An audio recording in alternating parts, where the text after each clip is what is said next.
Everybody, appreciate you being here. My name is Fields Mosley. I'm the Communications Director here at Maricopa County. I want to thank you for being with us today in person. Big crowd this week. We appreciate that. Of course, we know a lot of other people are joining us online on the YouTube feed, so we appreciate that as well. This is our second of 3 planned press conferences prior to Election Day. We want to be accessible to you as journalists, and we're also hoping that, of course, you can help us reach potential voters out there in our community and give them valuable information that helps them make their decisions on where they want to vote, how they want to vote, and all the options that are available to them. So we appreciate you partnering with us and coming to these and getting valuable information to share. You probably know we're the 4th most populous county in the country.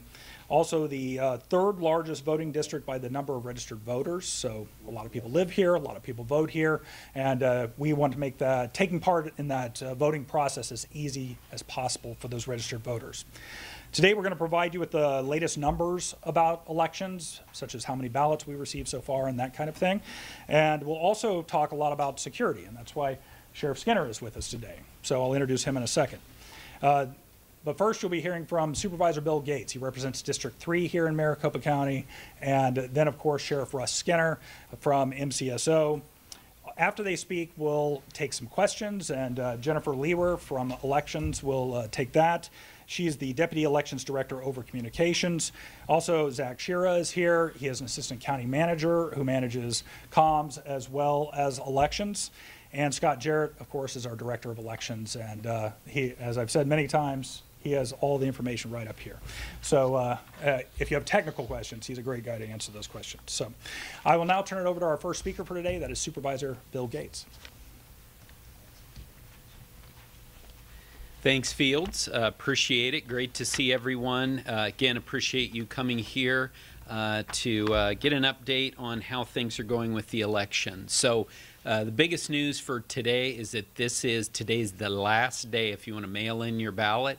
Today is the last day to get it mailed in and still have it counted. For those people who want to vote in person, we now have 50 vote centers that are open across Maricopa County. Regardless of where you live, you can visit any one of those and you can vote in person today. You can also drop off an early ballot there if you'd like to do that. If you want to know where the closest location is for you, please go to locations.maricopa.vote.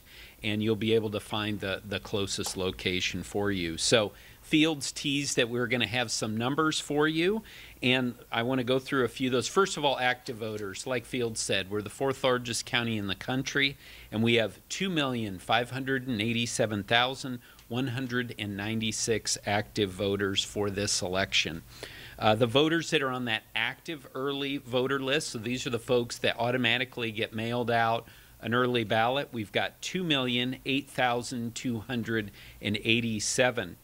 Now, as far as how it's going so far in this election, as of the close of business yesterday, the early ballots that had been returned via either United States Postal Service or by drop boxes was more than 940,000 early ballots.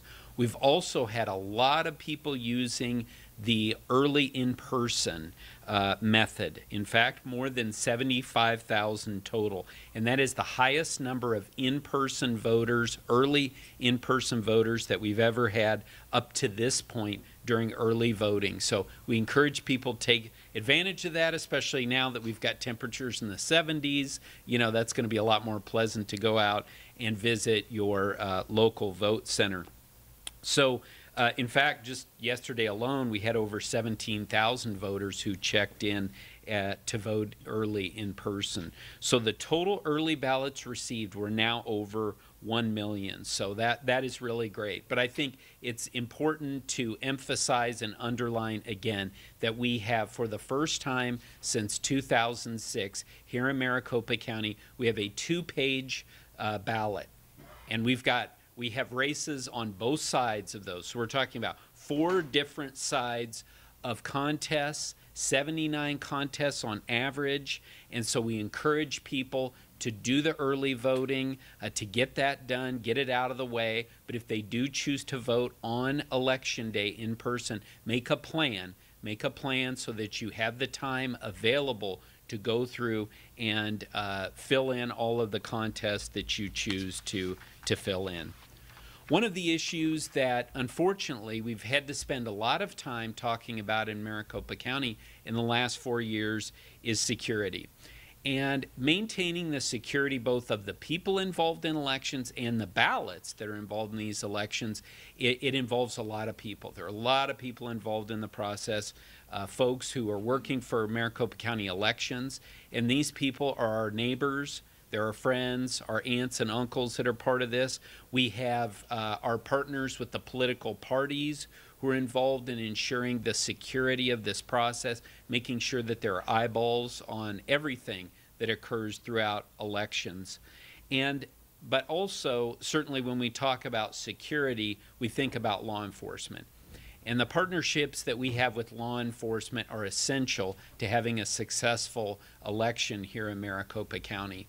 And we're very fortunate to have partners at the federal level with the FBI, U.S. Attorney's Office, of course, our own Maricopa County Sheriff's Office, and then local law enforcement. And I would argue that the partnerships that we have in the Valley, which have been built really through a lot of the mega events that we've done here, that we've been blessed to host these mega events over the past few years, whether we're talking about Super Bowls or national championship games, we have that partnership and working together through ACTIC to provide for successful events. And so that's why I'm thrilled today that for this press conference, we are joined by our partner, Sheriff Russ Skinner. And I know you guys like to ask me security questions, but we've got the expert here today, and he can talk about the incredible work that is being done and will be done by his team and his other partners in law enforcement to make sure that this is a safe and secure election. So with that, I'd like to turn it over to Sheriff Skinner. Thank you, Supervisor Gates. I appreciate it. One thing with Maricopa County, obviously we keep growing. We are the 4th largest. One thing that is not new to us is major events that impact the county itself, but also those agencies within the Phoenix and metropolitan area. We have a combined partnership. We've dealt with major events for many, many years now, and this is no different.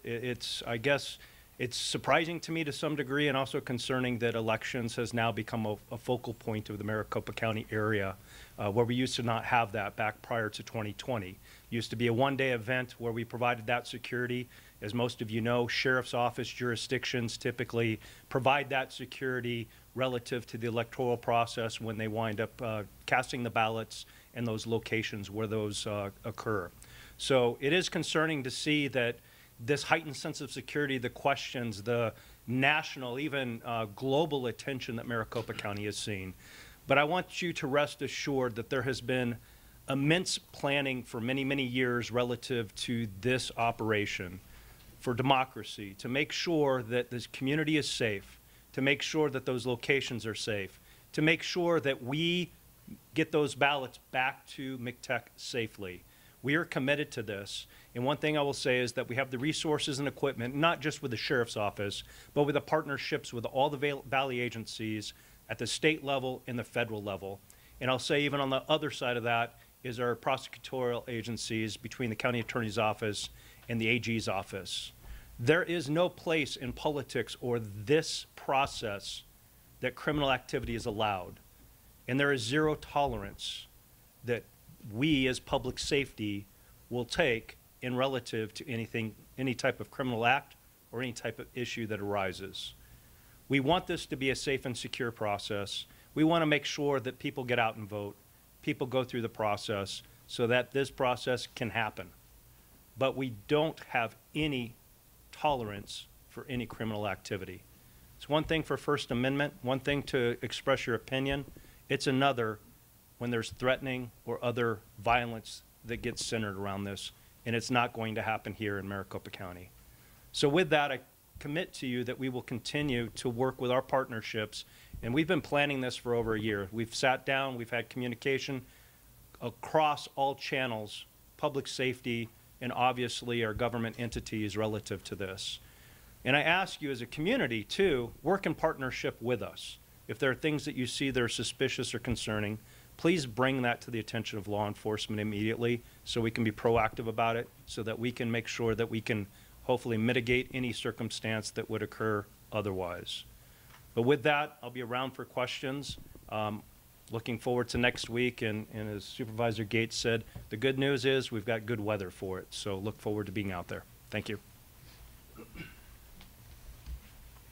Good afternoon, everybody. So just a couple logistical things. We are streaming this live for people, from what I understand, probably around the globe. What I would ask is, we have a lot of journalists here who have a lot of questions. So we are going to have a communications staff member come over with a microphone so that you can ask your question on, and it can be heard on our live stream. We ask that you provide your name and your affiliate. If you'd like to ask a question, raise your hand. Because of the number of people who are here, we're going to initially start with limiting to 2 questions. And if you can try to not do that famous trick of a compound question that actually has 6, it will help us be more effective and efficient in answering your questions. We've also put up some key dates here. We will be doing another press conference here at the administration building next Monday.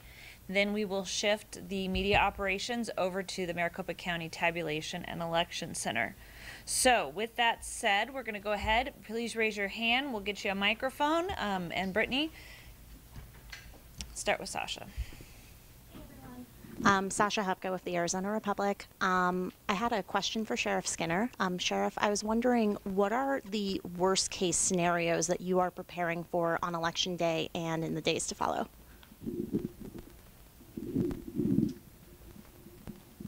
Yeah, in the law enforcement profession, obviously we practice for everything from school violence to major events, active shooting, what have you.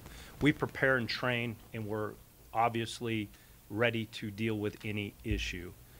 We're not, hopefully not have any issue that arises. We're prepared for anything. We've got the resources, we've got the staffing. But as far as anticipation at this point, up to the election, we're not seeing a lot. I know in the past we saw it's after the election. It's the community members. It's basically maybe some divide out there. And we will continue to assess that. We will continue to have the resources available to that, but be vigilant with that and proactive about it. If you ask me worst case scenario, I can give you a million different things, but they may not be accurate. There's no comprehensible means to say that we can predict. If I could predict, I guess I'd win the lottery and have millions of dollars. We can't predict what's going to happen, but we can be prepared for what potentially could happen. What I hope for is that we have a community that cares about this process, that's respectful to each other, and that works together through our public safety, and that this is a safe process to be able to commence.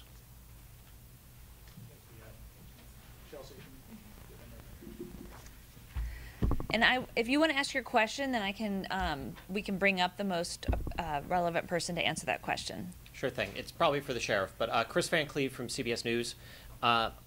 Question leading up to the election about your security posture, particularly around any sort of ballot drop box or place where people may be depositing ballots in light of the fire, not only here, but the ones in the Pacific Northwest.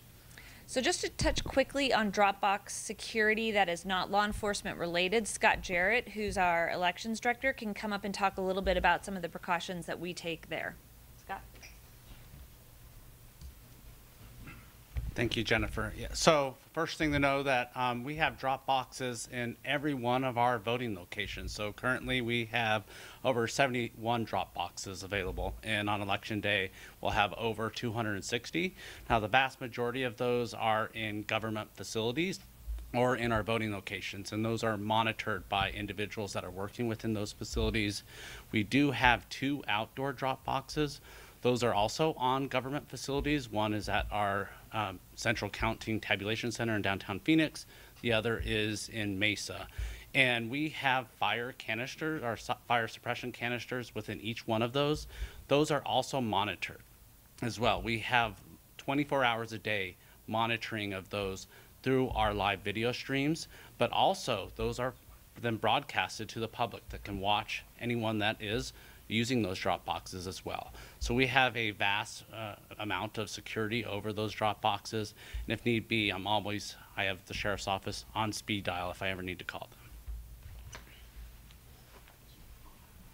I just wanted to follow up on one part of that statement. The fires that were in other jurisdictional areas were related to actual ballot boxes. The other one that was here is a postal box, and the intent, as far as what I understand with the investigation, was not to destroy ballots. It was just somebody that actually wanted to be incarcerated and be arrested at that point in time. So these are two very different things, and I think that's one thing I do want to make a point of is make sure we're validating and verifying information before it gets out there, because we don't want hysteria, we don't want false information going out there. We need valid data to make sure that these things aren't tied, or they are tied to elections. So thank you. And sure, before you walk away there, you know, in 2020, certainly as the polls closed, people around the world watched a scene unfold in front of the vote counting facility here.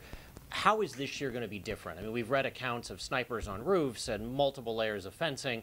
What's going to be different, and what's your message to citizens this go around? Yeah, the first part, citizens to this part and go around is, again, please be respectful. Please, maintain the law and don't break the law relative to any type of opinion you may have. Secondly, 2020, up prior to 2020, we did not have these issues. Again, it was a one-day event. There was nothing on that footprint of McTech. We have since, as you noticed in the 2022 cycle and even going into the 2024, there's been improvements made for security around those facilities. And I know we focus a lot on McTech, but also the polling locations. There's been enhanced training for a lot of the volunteers. I commend the elections department for making sure that even their folks are trained and up to speed to deal with potential disturbances before it even needs to get to law enforcement. But then secondly, what is our posture? We continue to provide security at all those locations, and including McTech. As those polling locations close, we will be basically focusing more, obviously, on the tabulation center. As far as the snipers, I know that's been a talk, so I'll just go ahead and air that one out. I don't discuss operational plans. I will say that I have resources. I've told my staff a blackout period that nobody is to take off for essential employees relative to the need for potential security. My resources and equipment are dialed up and ready to go. And this is very fluid. As the environment and conditions dictate, we will make sure that level of security is provided there. Do we have a standardized footprint? Absolutely. May it be elevated, and may it be brought back at certain points of time throughout this?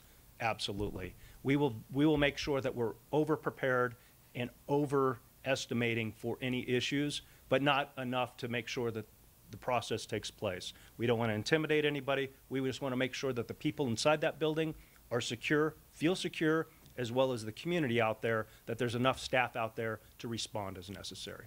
Thank you, Sheriff. Okay, we're going to kind of go back and forth across the room. Hi, thank you. With 12 News.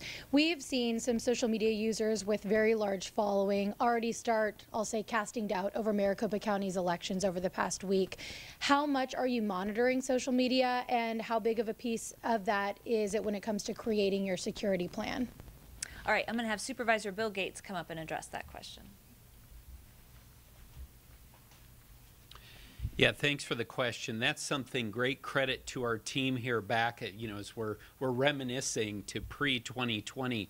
We didn't have a lot of resources in following what communications were going on out there about elections. Now we have a significant team that is in there. They're monitoring social media on a daily basis down to an hourly basis for two reasons.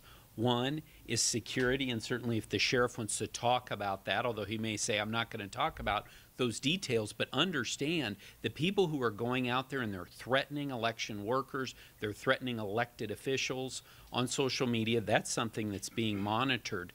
But we're also monitoring social media because we understand we are in an environment now where we have both foreign actors and people within this country that are intentionally spreading misinformation about our elections. So when people are starting to raise questions already about the 2024 election in Maricopa County, it doesn't surprise me, unfortunately.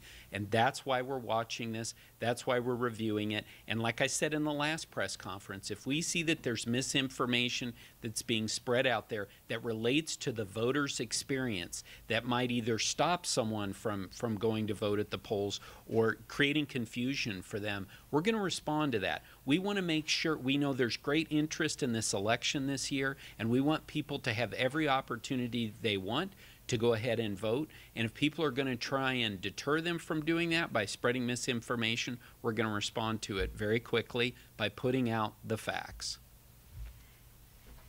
And I just want to follow up on that question. You know, as Deputy Elections Director for Communications, a lot of people might ask, well, what is it that you do? And our primary role with the communications team is to ensure that voters have the information that they need. That is our #1 priority. Unfortunately, we are balancing that with combating misinformation that might lead voters to think otherwise or to sow doubt in our democracy. But Maricopa County, I would put up against any voting jurisdiction in the country in the amount of information that we provide every day, not just during elections, to help people learn about the election process. And so we do community events. We've hosted tours at our facility and on Election Day, and right now we are responding to voters who have questions about their ballots. And then for my second question, kind of following up on that, how do you keep morale up amongst poll workers, election workers, when we have hidden camera operations and the temperature being so high right now? Personally, I can say it's about our leadership. It starts at the top, and to have a board of supervisors that is so supportive of everything that we do and is there to be side by side with us as we're going through this. As an election worker myself, it's really reassuring. I think for those of us who are in leadership, we try to do things like any, I think, organization who is putting in long hours. When you're going to take a break, you can work on a puzzle in one of our break rooms. Is there an opportunity to do a potluck and have people bring in food? It is a lot of pressure, but the #1 thing I think is that they have our support, and to also remind them why we are here. Because while the negative comments might be the ones that make the headlines, every day we're receiving information and things from voters who are so appreciative about what we do, and our poll workers get to see that. They are on the front lines, and so they see a lot of the tough stuff, but they also get that person who's a first-time voter who comes in and they say, hey, can we celebrate with you after you cast your ballot? And then they will have everybody in the vote center applaud when somebody has cast a ballot. There's so much good that goes on, and I think that's sometimes what gets lost in it. So we just try to keep people focused on what can we do right now today to sort of relieve that pressure, and then remember what the bigger picture is and what we're doing here. It's an amazing thing to be a part of history in the making. Next question. Hi, Gabriel. Gabriel Sandoval with the Associated Press. I have a question for the sheriff. Could you summarize the election-related incidents that law enforcement in Maricopa County has had to handle this election season?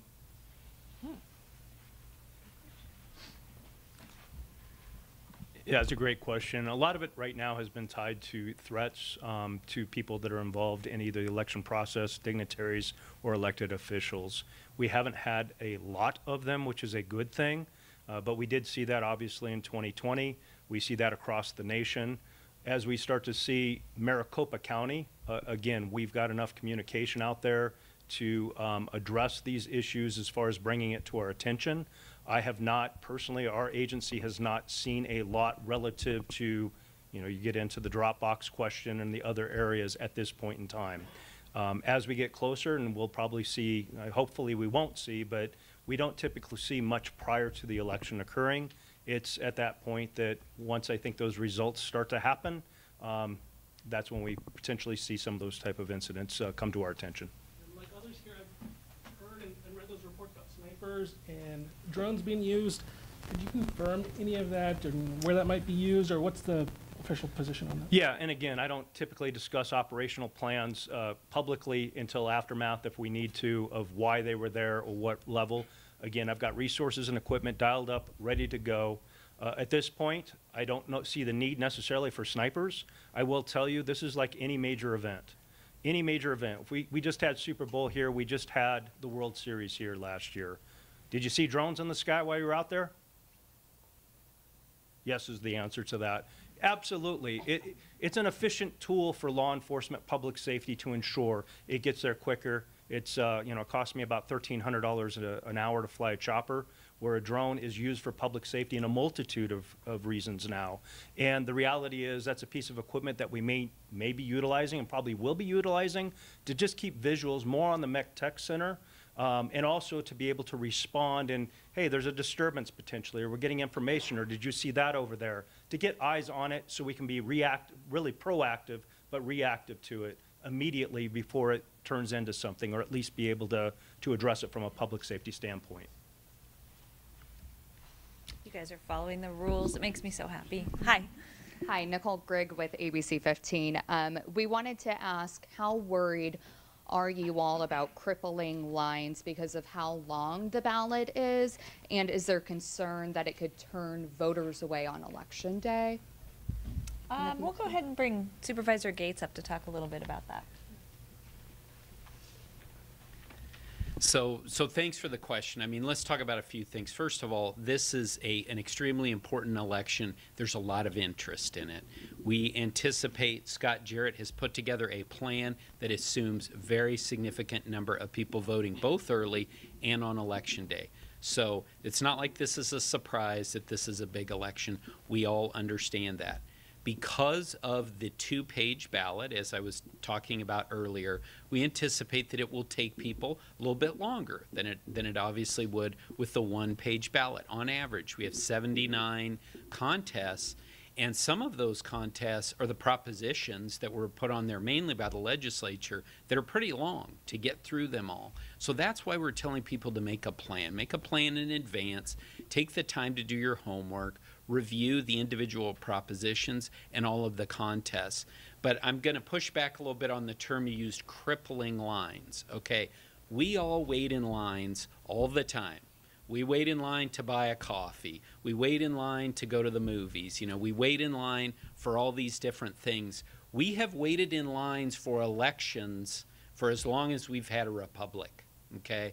And I felt like, to some extent, as the guy who was standing up in these press conferences in 2022, that there were some candidates who believed that their voters have a right to not have a line.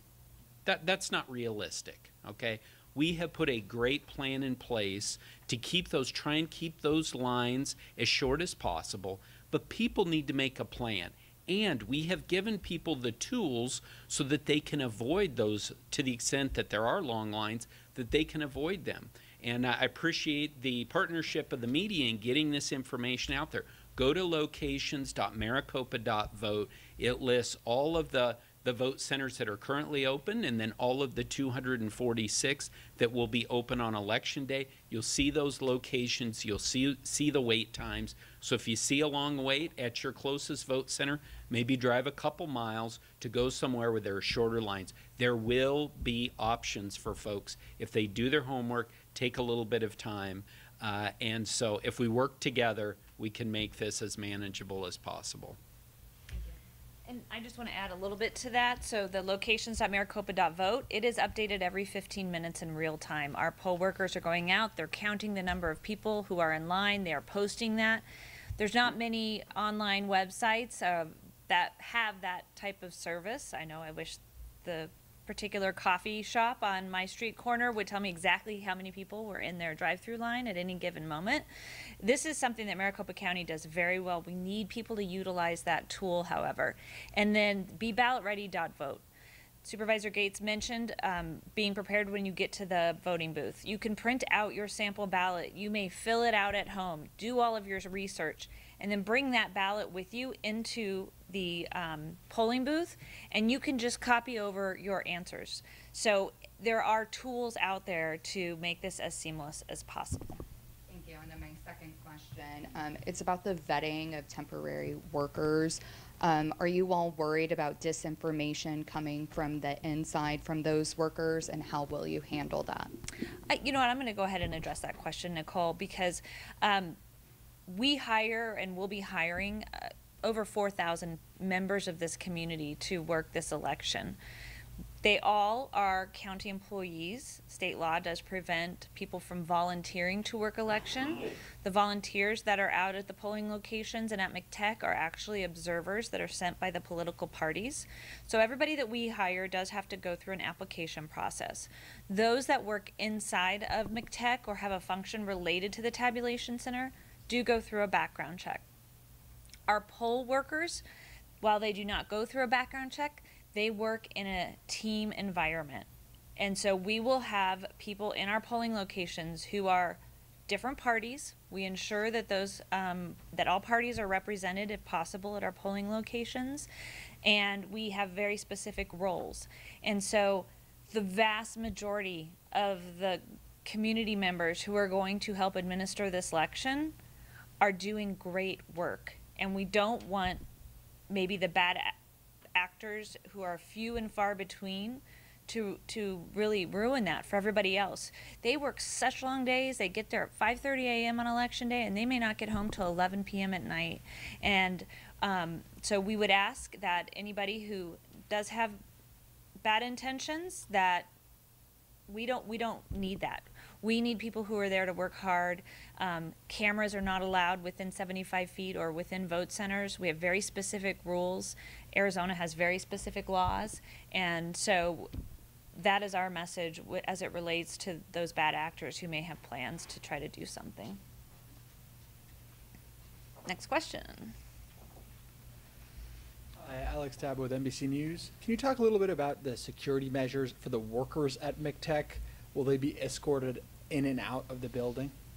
I'm going to go ahead and turn that over to Scott Jarrett, our elections director, and maybe the sheriff might have a few comments on that as well. So at McTech, we have layers and layers and layers of checks and balances throughout. That starts with our physical security and the fencing. We have permanent fencing as well as temporary fencing. We have invited the sheriff's office to be on site, to be there on election day and the days after as we're doing the counting. They will have security checks to make sure that we're only allowing authorized individuals onto McTech, whether those be our permanent staff members, our temporary staff members, or the political party observers that play a very critical role in being on site. But our staff members, as they're coming and going from the facility, if they are asking for an escort, we have security personnel as well that could escort them to their cars. We also have shuttles that are going around to all the various different parking lots that we have available. We have increased our security footprint, not only through the sheriff's office, but with the county's security services personnel. And then for the second question, what do you think it says about the state of our country that you guys need to have this press conference in the first place? I'm turning that over to Supervisor Bill Gates. Yeah, I think it is sad that this is where we're at, that we have to have a press conference that is focused on security. I think all of us, as we were growing up, we don't remember this being an issue. You know, it was election day. You would get out there, you would, work for your candidates, vote for your candidates, and then wait for the results to come in.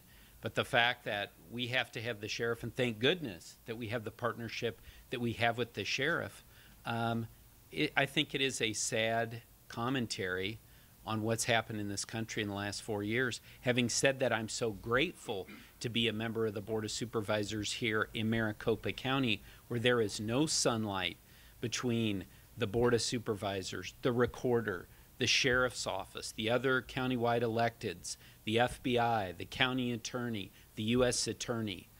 People who have tried to create this chaos in our system had hoped to drive us apart.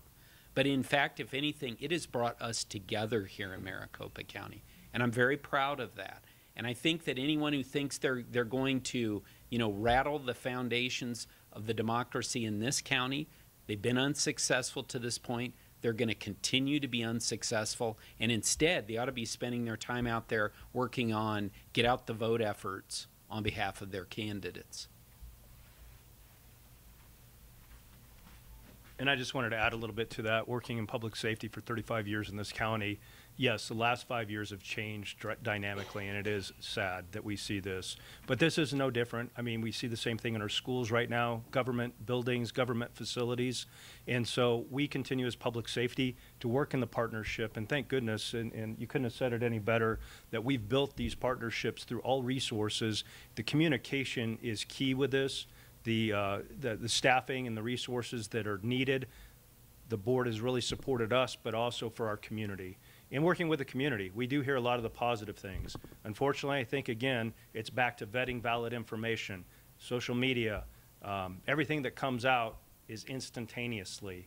And a lot of that stuff isn't vetted, unfortunately. And we're also seeing the influence of outside this country. So has it changed dynamically for us? Absolutely. But that's with everything in public safety, not just election security, I'll say that. Hi. I had a question because in 2020 the crowd gathered in the parking lot in MCTEC, and now the fence goes around it. I could see like a protest happening in the street or, you know, along that. I wonder what the crowd control plan is for election night or the following days. If a large crowd gathers on the street, are you going to make arrests, that kind of thing? Give this.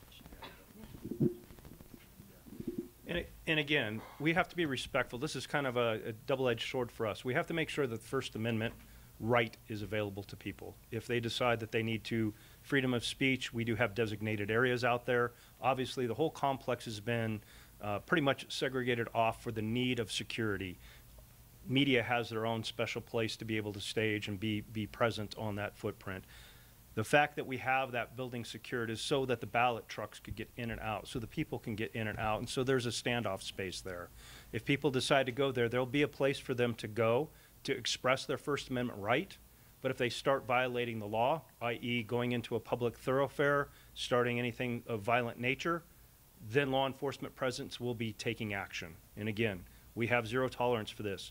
This process needs to occur, and we need to do so safely and respectfully. So we will take the necessary actions if that were to occur, and we have enough staff and resources. A big partner of ours is the Phoenix Police Department as well as the Arizona Department of Public Safety. We're all dialed up for this to make sure that we have the resources necessary to deal as it's dictated.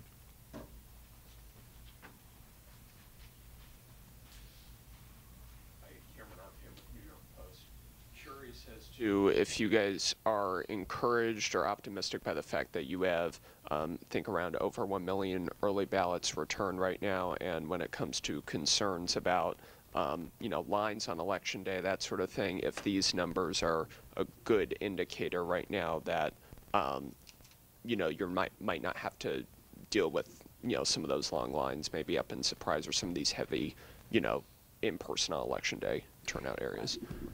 Thank you. I think as administrators of an election, we aren't optimistic or concerned on turnout in the sense that we use turnout for planning purposes. How many people come out to vote is really, you know, I think probably best embraced by the campaigns and then the pundits who want to say that because of this or that. We use turnout projections primarily to be able to plan for our staffing and our resource needs. We feel very comfortable with how we have planned based on our turnout numbers, with the number of voting centers, increasing the check-in stations, increasing the voter booths, increasing staffing, so that we can hopefully mitigate some of the things that the two-page ballot and the high interest in this election might create. But that said, we are here to administer, and if people want to come out and vote, we will do everything and have planned for a higher turnout than normal, and we are prepared for that. Does anybody else have any comments they'd like to share? I'll just say I am pleased that voters are taking advantage of all the different opportunities. So one of those planning efforts was to make sure we had a very robust early voting period for voters, whether that is to return their ballot through the mail or to visit any one of our early voting locations. Currently, we have 52 voting locations open. Come this Friday, just a few days before Election Day, we'll have over 54 voting locations available for voters. And we have had a very robust in-person turnout as well as early voting turnout. We're well ahead of where we were in 2016. And we're actually approaching where we were in 2020 when we had record in-person early voting. So I'm confident that voters will still take advantage of those opportunities, even as today, every single day for the last week or so, we've been surpassing in person and through the mail turnout for both 2016 and 2020. Next one with the microphone. It's hard for me to see. Dennis.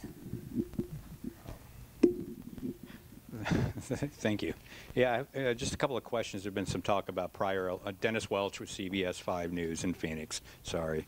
Just a couple of questions about, there's been some comparisons about prior election cycles as compared now. I mean, Sheriff, could you give us some numbers so we can get a sense of what that is? Can you tell us, like, in past election cycles, what the security force would look like, how much cost you guys have had set aside in the past, as opposed to, you know, what's the size of the security force you're planning this year, and what have you have budgeted for costs? Yeah, no, absolutely. And obviously, prior to 2020, again, we had probably a team of 40 to 50 deputies maximum that would do this process. They would go out, be placed regionally. They would follow the ballot trucks in. They'd get into McTech.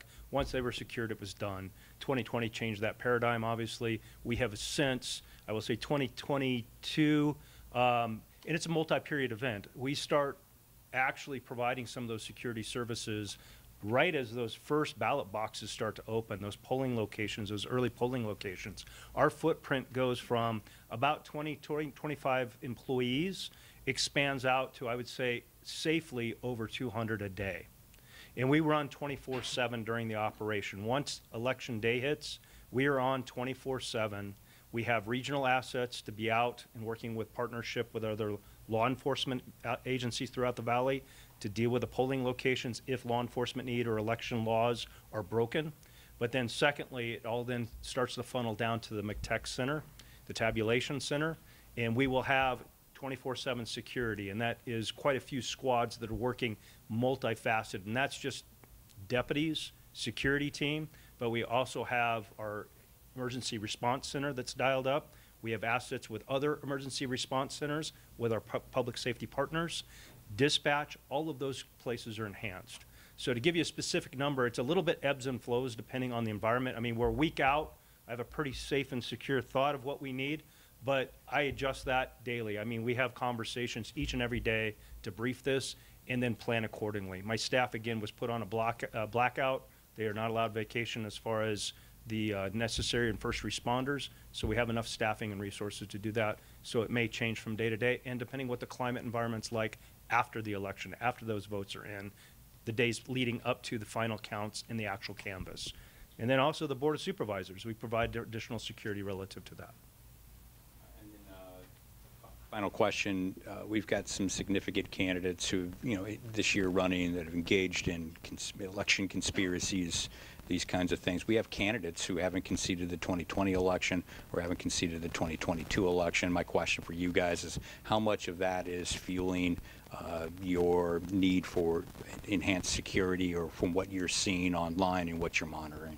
Yeah, I mean, obviously, we're very concerned about those type of comments being made, and not just from potential candidates, whether they're winning, losing, or what their conspiracy theory is, back to vetting information, but we're also seeing it community outside our state, outside our country. So that's another reason why we have the platform and stance, and that will be more towards the threats. The social media will be looking at those and monitoring those sites as well as that information, and again, assess the need for additional resources to be dialed up for that, but also to investigate it. We hope that everybody, again, is respectful. The results are the results, and we can't predict what the response is going to be, but don't cross the line of basically committing a crime. And I would just add, you know, that we really are looking to our candidates and our leaders of the political parties. You know, no election is perfect. There's never been a perfect election. And there will be things that might happen that we do not expect. But the problem has been people have taken, candidates and leaders of other political leaders have taken small incidents and weaponized them. And in particular, with weaponizing them, they have sometimes taken images of our elections workers and put those out there on the internet. It's unacceptable, it's despicable, And unfortunately, we had someone who's kind of a national social media figure just did that in the last week. Got into one of our training events, had a secret camera in there, and then put out there photos of our elections workers. That's got to stop. These are people, again, these are not people who've run for office like me and my colleagues. These are people who are just trying to do their part to make sure our democracy functions. This type of thing has to stop, and it needs to be more than just me and my colleagues speaking out against it. We need other elected leaders across Arizona, really across the country, speaking out against it. Election workers are off limits. They should be off limits. They should not be threatened. They should not have their names and images put out there. And I have full confidence we're not going to see that from this point on. And again, we're going to focus on this election and the count of the votes. Yes. To follow up on what Supervisor Gates just said and the previous questions from Bianca and Nicole. My name is Paul White, ArizonasLaw.org. Sorry, forgot about that. Those recorders of the incident of the training session last week were poll workers.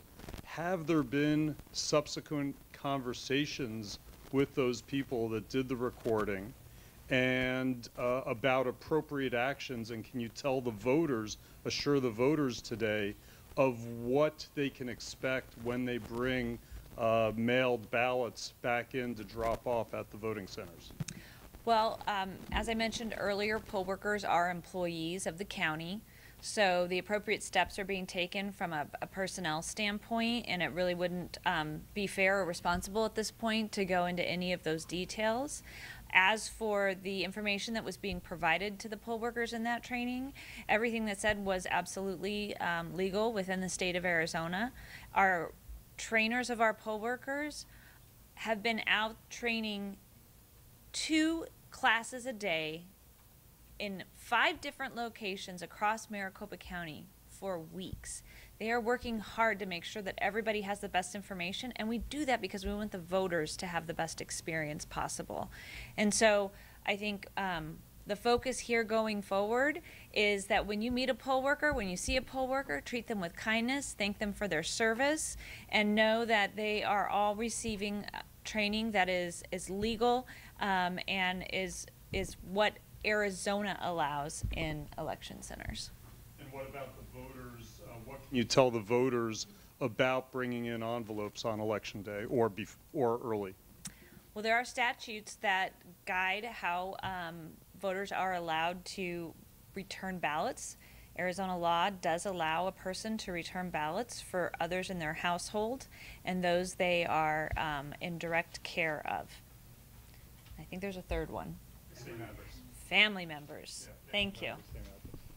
Okay, and one more question. Okay, well, I'm one of those poll workers as well as being a journalist, and I may be working with those people that were recording.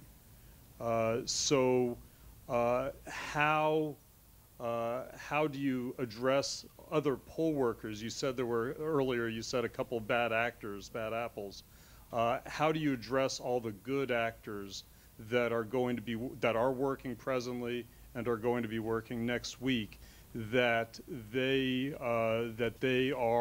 have a good team around them. I would say that. First of all, having a camera in a polling location within the 75-foot line is actually a criminal violation. And so cameras are not allowed inside polling locations across Arizona. We ask that our poll workers be respectful of each other, that they follow the Arizona statutes as it relates to vote centers. And if we find that somebody is not, to immediately notify us. We have channels. As a poll worker, you know, we have a command center that answers phone calls, and we have the support back at our ballot tabulation center to be able to quickly address any issues that may arise out of that type of scenario that you're speaking to. Okay, next question. Hi, Perry Vandell with the Arizona Republic. I'm asking about what what kinds of security measures are being implemented at in-person voting centers on Election Day, and what are the best ways for people who have any concerns to report those concerns via, say, for example, an armed individual surveilling a voting location and feeling intimidated?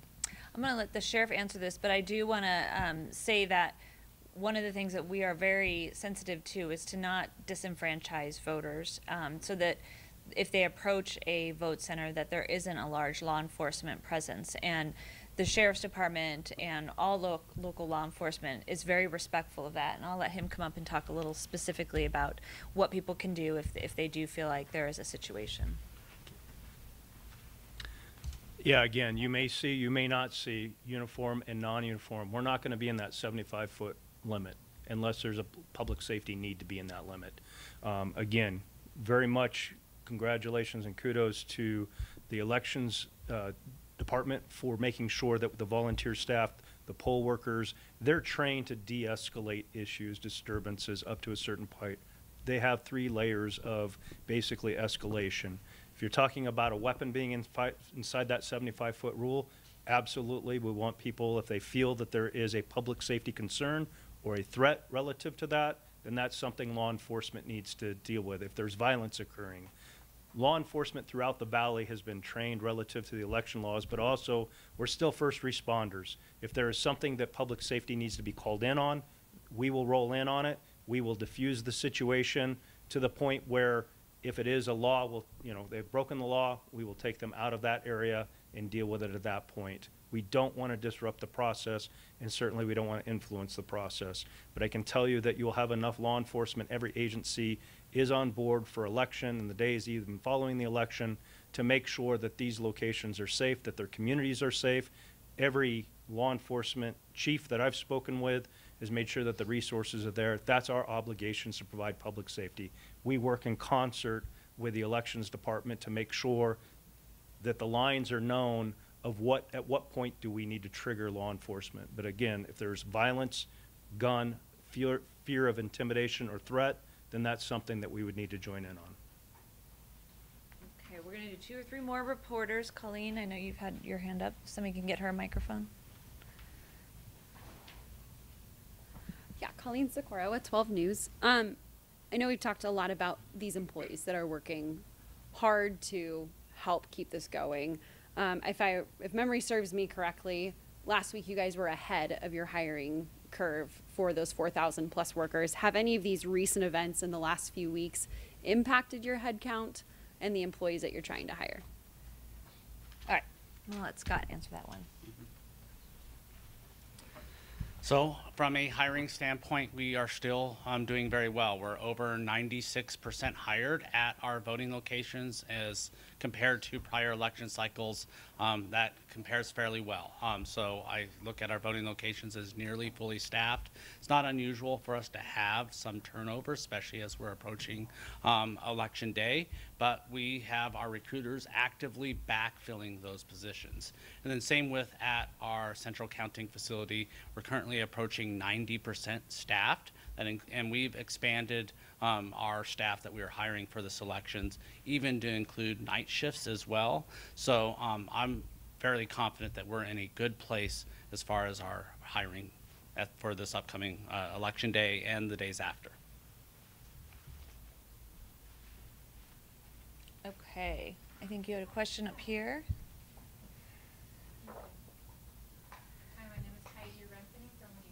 Arizona. We have a good number of first voters within our community. So can you please give some examples of the situations? They rely a lot on community organizations, but when it's time for them to call the authorities in case they feel threatened or intimidated at the voting locations, can you give some examples, please?